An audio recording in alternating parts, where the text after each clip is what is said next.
Hello hi नमस्कार मु लिखु आशा कर आप समस्ते भल थे। आज मैं भुवनेश्वर निर्मित वेंकटेश्वर टेम्पल जहाँकि जयदेव यह निकट में अवस्थित यह राज्यर विभिन्न स्थान भक्तों गुरुत्वपूर्ण हेब। स्वास्थ्य समस्या एवं अन्य कारण जो मैंने तिरुमाला जावाक असमर्थ से आसी दर्शन करेंगे। चलतु आज आम बुली जा।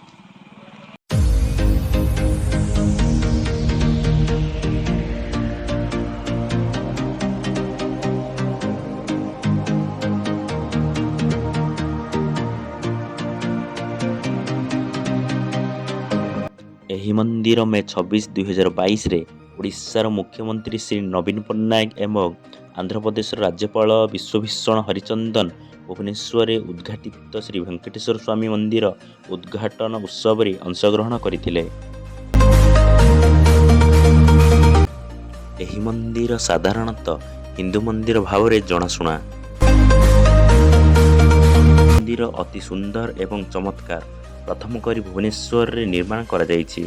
ରାଜ୍ୟର ବିଭିନ୍ନ ସହରର ଲୋକ ଆସି ଦର୍ଶନ କରିପାରିବେ।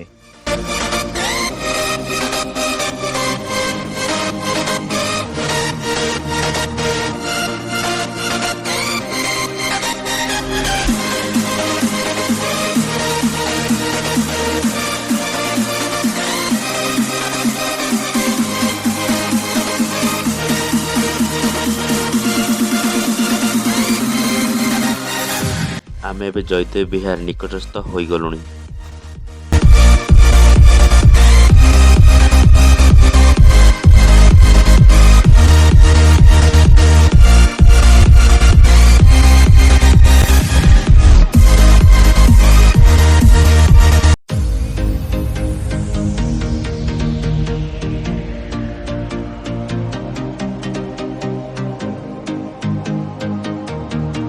फाइनाली आम पहुँच सारूँ। चलते आम दर्शन करने जा।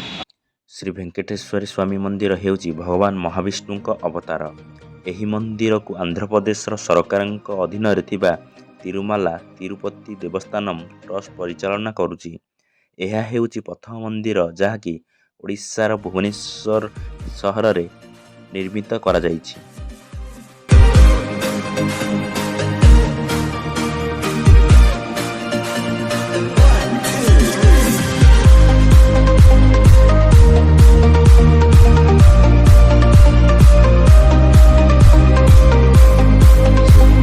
ସ୍ୱାମୀଙ୍କ ଟାଇମିଂ କେତେବେଳେ ଆପଣ ଦର୍ଶନ କରିପାରିବେ ବୋର୍ଡରେ ଲେଖାଯାଇଛି। ମନ୍ଦିର ଅତି ସୁନ୍ଦର ଭାବରେ ରକ୍ଷଣାବେକ୍ଷଣ କରାଯାଇଛି। ଏହିପରି ଭକ୍ତମାନେ ଶାନ୍ତିପୂର୍ଣ୍ଣ ଏବଂ ଶୃଙ୍ଖଳିତ ଭାବରେ ଦର୍ଶନ କରିପାରିବେ। ମନ୍ଦିର ଭିତରକୁ ମୋବାଇଲ ବ୍ୟବହାର ନିଷେଧ, ତେଣୁ ମୁଁ ଏହି ବାହାରୁ ଆପଣଙ୍କୁ କିଛି ଦୃଶ୍ୟ ଦେଖାଉଛି।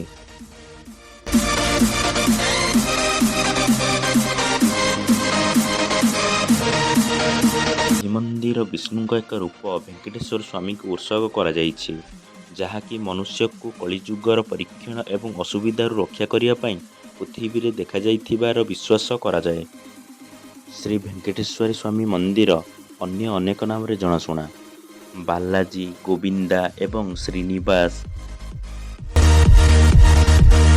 ଏହି ମନ୍ଦିର ସାଧାରଣତଃ ହିନ୍ଦୁ ମନ୍ଦିର ଭାବରେ ଜଣାଶୁଣା। ଏହି ମନ୍ଦିର ପ୍ରଭୁ ଶ୍ରୀ ଭେଙ୍କଟେଶ୍ୱର ସ୍ୱାମୀଙ୍କୁ ଠିଆ ହୋଇଥିବା ଅବସ୍ଥାରେ ରଖିଥାଏ। ଅଲଗା ଅଲଗା ପରିସର ମଧ୍ୟରେ ରଖାଯାଇଥାଏ। ମନ୍ଦିରଟି ଅତି ସଫା ଏବଂ ପରିଷ୍କାର ରକ୍ଷଣାବେକ୍ଷଣ ରଖାଯାଇଛି। ଆପଣ ଦେଖୁଥିବେ ଏହା ଧଳା ରଙ୍ଗରେ ରଙ୍ଗିତ ଏବଂ ବହୁତ ସୁନ୍ଦର ଦେଖାଯାଉଛି।